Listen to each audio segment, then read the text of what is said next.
नमस्कार दोस्तों, आप सभी का स्वागत है। आपके अपने YouTube चैनल मानव जीवन में दोस्तों लाइफ में सभी आगे बढ़ना चाहते हैं और लाइफ में आगे बढ़ने के लिए हमें रोज ही कुछ नया सीखना चाहिए और आगे बढ़ना चाहिए। तो चलिए आज की प्रस्तुति शुरू करते हैं। श्री शिवाय नमस्तुभयम। दोस्तों, आप सभी लोग जानते हैं कि 6 अक्टूबर 2024 यानी रविवार के दिन नवरात्रि की विनायक चतुर्थी तिथि पड़ रही है दोस्तों। और यह वह रविवार है जो नवरात्रि महीने में पड़ने वाला सबसे बड़ा रविवार विनायक चतुर्थी तिथि है, क्योंकि यह नवरात्रि महीने में पड़ रहा है। और आप सभी लोग जानते हैं कि नवरात्रि का महीना 3 अक्टूबर से शुरू होकर 11 अक्टूबर तक चलेगा। गुरु जी ने कहा कि इस नवरात्रि महीने का अपना एक अलग महत्व होता है। नवरात्रि महीने में आपके मां दुर्गा इस धरती पर आते हैं और अगर हम उनको प्रसन्न करने के लिए कोई भी उपाय करते हैं तो वह आपसे प्रसन्न हो जाते हैं। तो दोस्तों, इस रविवार विनायक चतुर्थी के दिन आपको यह उपाय अवश्य ही करना चाहिए। और दोस्तों, आप सभी लोग जानते हो, रविवार विनायक चतुर्थी का अगर सबसे बड़ा कोई उपाय है तो वह एक चुटकी हल्दी वाला उपाय है। तो दोस्तों, इस रविवार विनायक चतुर्थी तिथि के दिन आप लोगों को इस एक चुटकी हल्दी वाला उपाय को जरूर करना है। बहुत सारे लोग होंगे जिन लोगों ने इस उपाय को ना किया हो, मतलब पूरा साल निकल गया, उन्होंने किसी भी दिन इस एक चुटकी हल्दी वाला उपाय को ना किया हो। पर दोस्तों, आपके पास एक आखिरी मौका बचा हुआ है जो कि 6 अक्टूबर रविवार चतुर्थी तिथि के दिन है। तो इस दिन आप लोगों को इस वाले उपाय को जरूर कर लेना है, भले ही आपने पूरे साल भर इस उपाय को ना किया हो। पर अगर आपने इस नवरात्रि महीने की रविवार विनायक चतुर्थी तिथि के दिन अगर इस वाले उपाय को कर लिया तो आपको इस उपाय को करने का वह फल मिलेगा जिसकी आपने कभी कल्पना भी नहीं करी होगी। इसीलिए आप लोग इस वाले उपाय को एक बार जरूर कर लेना, ताकि आप लोगों के हाथ से यह मौका ना जा सके और आपको इस उपाय को करने का फल मिल सके। दोस्तों, यह उपाय पंडित जी ने अपनी अभी की ही शिव महापुराण की कथा में बताया है, जिस उपाय को आज हम आपको बहुत अच्छे से समझाने वाले हैं। इस वीडियो को देखने के बाद इस उपाय को समझने के लिए आपको कोई और वीडियो को देखने की जरूरत नहीं पड़ेगी। तो चलिए दोस्तों, उपाय को शुरू करते हैं। देखिए, यह इस नवरात्रि महीने के तिथि के दिन यह इतना खास होता है, इतना महत्वपूर्ण होता है। देखा गया है कभी कभी बड़े बड़े पूजा पाठ अनुष्ठान से जो मनोकामना पूर्ण नहीं होते, वह नवरात्रि महीने के दिन एक छोटे से उपाय करने से ही आपकी मनोकामना पूर्ण हो जाती है। और बहुत सारे लोगों ने इस उपाय को किया भी है और उनको इस उपाय को करने का फल भी जरूर मिला है। अगर आप लोग भी इस उपाय को करना चाहते हैं तो आप इस उपाय को पहले अच्छे से समझ लेना, सुन लेना, उसके बाद करना। आपको इस उपाय का फल जरूर मिलेगा। और इस उपाय को कर लेने से आपके घर में चाहे किसी भी प्रकार की दुख और समस्या क्यों ना चल रही हो, आपको उसका कारण भी नहीं पता है कि भाई यह समस्या किस कारण से चल रही है। उसका कुछ भी कारण हो सकता है, जैसे पितृदोष हो सकता है या किसी भी तरह का मंगल दोष भी हो सकता है। तो इस दिन आप लोगों को एक चुटकी हल्दी वाला उपाय कर लेना है। यह एक ऐसा उपाय है जिस उपाय को अगर किसी विशेष दिन पर किया जाए तो भाई उस विशेष दिन का जो है वह तो हमें मिलता ही मिलता है।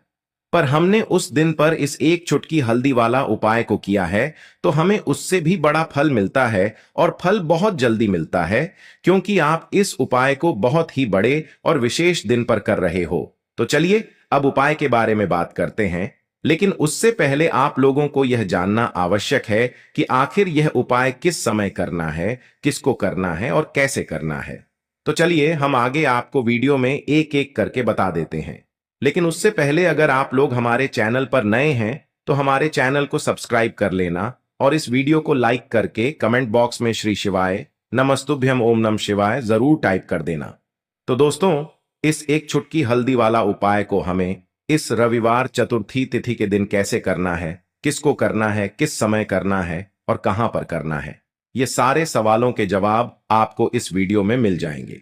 और जो यह वीडियो देखेगा भाई, उसको एक चुटकी हल्दी वाला उपाय जरूर करना चाहिए, क्योंकि इस दिन एक चुटकी हल्दी का भी बहुत ही बड़ा और विशेष महत्व होता है।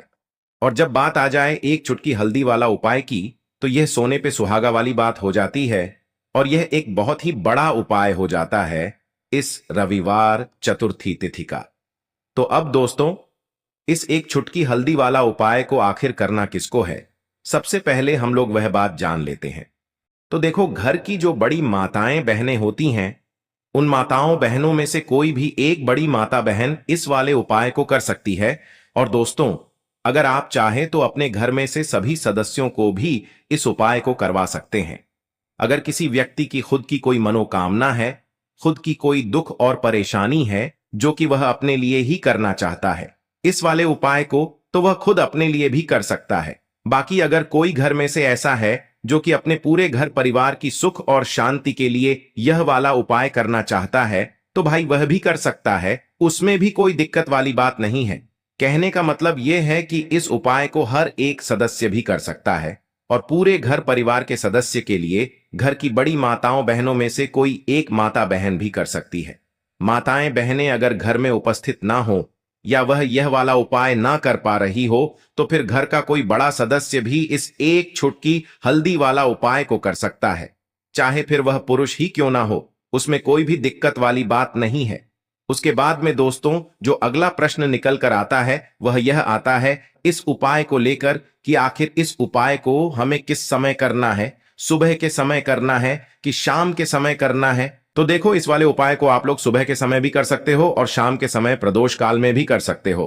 अब अगर आप पूछो कि भाई साहब सबसे उत्तम समय कौन सा रहेगा इस एक चुटकी हल्दी वाला उपाय को करने का, तो हम आपसे बस यही कहेंगे कि इस उपाय को आप सुबह के समय करेंगे तो ज्यादा बेहतर होगा। बाकी अगर शाम के समय भी करेंगे तो भी अच्छा होगा, उसमें कोई भी दिक्कत वाली बात नहीं है। तो अब दोस्तों, जो अगली सबसे बड़ी और महत्वपूर्ण बात आती है वह यह आती है कि सुबह अगर हम उपाय को करेंगे तो हमें कितने बजे से ले कितने बजे तक के बीच में करना है, और शाम के समय प्रदोष काल में करेंगे तो हमें कितने बजे से लेकर कितने बजे के बीच में करना है। तो देखो, सुबह जितनी जल्दी हो सके आप उपाय को करने की कोशिश करना। बाकी अगर किसी कारणवश लेट भी हो जाओ, थोड़ी देर भी हो जाए, तो 10 या 11 बजे तक भी आप उपाय कर लेना, पर 12 बजे से ज्यादा देरी ना हो, ठीक है? इस बात का ध्यान रखना। उसके बाद में दोस्तों, अगर शाम के समय प्रदोष काल की बात करें, प्रदोष काल का जो समय है होता है वह शाम के 6 बजे से शुरू हो जाता है। मतलब शाम के 6 बजे से लेकर 7 बजे के बीच का जो समय होता है, यह समय प्रदोष काल का समय होता है। इस उपाय को 7 या 8 बजे के बीच में भी कर सकते हो। मतलब शाम के 6 बजे से रात 8 बजे के बीच में आप कभी भी इस वाले उपाय को कर सकते हो, उसमें कोई भी दिक्कत वाली बात नहीं है। तो नवरात्रि में जो व्यक्ति इस उपाय को करता है वह धनी बन जाता है। आप भी अपने जीवन में निर्धनता देखकर, घर में गरीबी देखकर परेशान हो चुके हैं, मेहनत करके परेशान हो चुके हैं, क्योंकि कभी कभी बहुत मेहनत करने के बाद भी फल नहीं मिलता है तो व्यक्ति परेशान हो जाता है। आज के टाइम पर हर व्यक्ति चाहता है कि मुझे धन चाहिए, जिनके पास नहीं है उन्हें तो धन चाहिए ही, और जिनके पास है उन्हें और अधिक धन चाहिए। अब देखिए, हर व्यक्ति चाहता है कि उसके जीवन में उसकी जितनी भी मनोकामनाएं हैं वह पूरी हो। अब पैसे के बिना कुछ भी नहीं होता है, यह बिल्कुल सत्य है। पैसा सब कुछ नहीं होता, लेकिन पैसे के बिना भी कुछ नहीं होता है।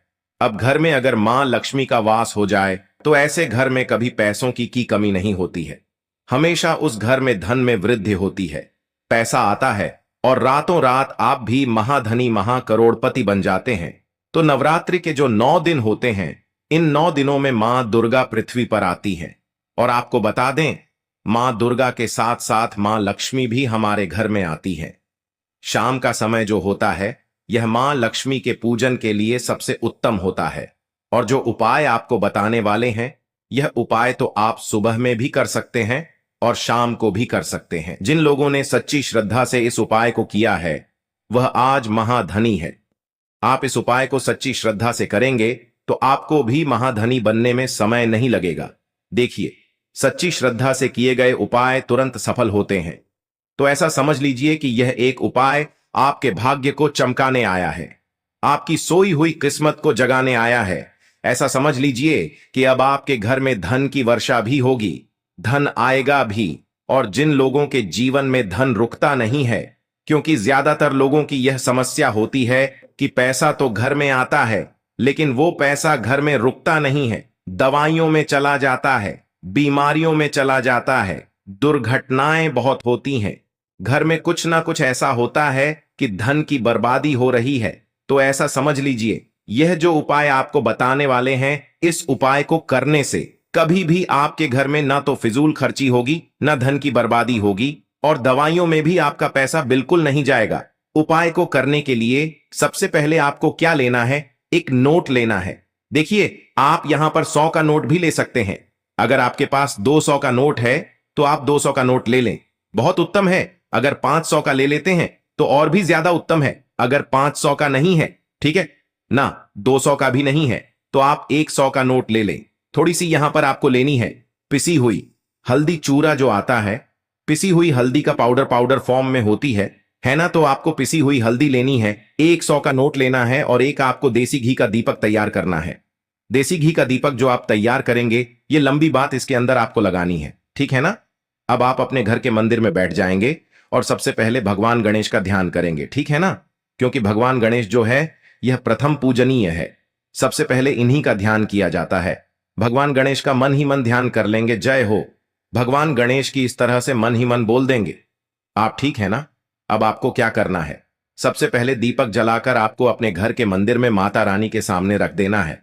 तो मां दुर्गा की कोई मूर्ति है, प्रतिमा है, मां शेरोवाली की कोई तस्वीर है, वहां पर आपको यह दीपक जलाकर सबसे पहले रख देना है। घर के मंदिर में बैठ जाना है और पीसी हुई हल्दी जो आपने ली है, जो एक नोट लिया है, उस नोट को आपको अच्छे से खोलकर मंदिर में रख देना है। आप चाहे तो उसे अपने उल्टे हाथ पर भी रख सकते हैं। अब आपको सीधे हाथ से पिसी हुई हल्दी लेनी है, ठीक है ना, और उसी नोट के ऊपर आपको छिड़क है, हल्के हल्के से उस नोट के ऊपर आपको स्प्रेड करनी है, छिड़क है, और यह मंत्र 3 बार बोलना है, ओम नमो भगवते वासुदेवाय नमः, ठीक है ना। अगर मंत्र आपको ध्यान नहीं भी रहता है या आप मंत्र नहीं बोल पा रहे हैं, तब आप ऐसे ही उस नोट के ऊपर हल्दी छिड़क देंगे, ठीक है ना। कितनी बार? 3 बार हल्दी आपको छिड़क है और 3 ही बार आपको श्री हरि विष्णु का ध्यान करना है। इसके बाद आपको मां लक्ष्मी का ध्यान करना है। अगर आप यह शब्द ध्यान रख लेते हैं, यह मंत्र बोल लेते हैं, श्रीम श्रीम श्रीम, आपको 7 बार बोलना है। अगर आप नहीं बोल पा रहे हैं, नहीं ध्यान रहता है, तो ऐसे ही जय महालक्ष्मी 7 बार बोल दीजिए। इसके बाद उस नोट को गोल गोल कर देना है, ठीक है ना, रोल बना देना है एक छोटा सा, और इसको कलाब से आपको बांध देना है। कलाब के अंदर 3 गांठें लगा देनी है। कलाब से इस नोट को बांध देना है और इस नोट को आपके घर के मंदिर में रख देना है, ठीक है। नवरात्रि में किसी भी दिन आपको इस नोट को अपने घर के मंदिर में रख देना है और इसको नवरात्रि की अष्टमी नवमी तक ऐसे ही रखा रहने देंगे। अब जब आप अपने घर में कन्याओं को भोजन करा देंगे, घर में कराते हैं या मंदिर में जाकर आप कन्याओं को कुछ खिलाते हैं, ठीक है ना, जब उनको भोजन करा लेंगे, अष्टमी नवमी हो जाएगी। उसके बाद आपको क्या करना है? इस नोट को उठाना है और अपने पर्स में रख लेना है या फिर अपनी तिजोरी में रख देना है। ऐसा समझ लीजिए 1 साल के अंदर अंदर आपको इतना चमत्कार अपने जीवन में दिखेगा कि 1 साल के अंदर अंदर महाधनी आप बन जाएंगे। इस नोट में जो आपने हल्दी डाली है, यह अभिमंत्रित है। इसमें श्री हरि विष्णु का आशीर्वाद भी है, मां लक्ष्मी का आशीर्वाद भी है। मां लक्ष्मी का होती हैं जहां श्री हरि विष्णु होते हैं। श्री हरि विष्णु को हल्दी बहुत प्रिय है और हल्दी के बिना उनकी पूजा भी अधूरी होती है। इसी के साथ आप सभी जानते हैं कि जब भी हम कोई शुभ काम करते हैं, शादी विवाह, गृह प्रवेश, सबसे पहले हम उसमें हल्दी लेते हैं, क्योंकि हल्दी जो होती है यह धन को, सुख को, समृद्धि को खींचने का काम करती है। और जितनी भी बुरी शक्तियां होती हैं, नेगेटिव एनर्जी होती है ना, इन सारी चीजों को दूर रखती है। इसीलिए आपके पैसे को कभी नजर लगेगी नहीं, नजर लगी होगी तो दूर हो जाएगी। अगर आपका पैसा ऐसा है कि किसी वजह से घर में नहीं आ रहा था, वह जितने भी कारण होंगे ना, जिसकी वजह से आपके जीवन में दुख है, सारे के सारे दूर हो जाएंगे और आप 1 साल के अंदर अंदर महाधनी बन जाएंगे। तो इस उपाय को इस बार नवरात्रि में करिए। आप इसे चैत्र नवरात्रि में भी कर सकते हैं, शारदीय नवरात्रि तो बहुत बड़े होते हैं, इसमें भी कर सकते हैं। ऐसा समझ लीजिए इतना चमत्कार जीवन में होगा कि आपके पास आपका जो बैंक बैलेंस है, आपकी जो तिजोरी है, वह धन से भरती चली जाएगी। बैंक बैलेंस बढ़ता चला जाएगा और आप अपने जीवन में इतना धन प्राप्त कर लेंगे कि उसे संभालना मुश्किल होगा। नवरात्रि के दिन जो होते हैं, इन दिनों में जो व्यक्ति इस उपाय को सच्ची श्रद्धा से कर लेता है, उसके पास धन का भंडार लग जाता है, उसकी तिजोरी हमेशा धन से भरी रहती है। तो जरूर करें इस उपाय को। आज के लिए बस इतना ही इस वीडियो में दी गई जानकारी। अगर आपको अच्छी लगी हो तो प्लीज हमारे चैनल मानव जीवन को सब्सक्राइब करें, लाइक करें और हमारे वीडियो में अंत तक बने रहने के लिए धन्यवाद।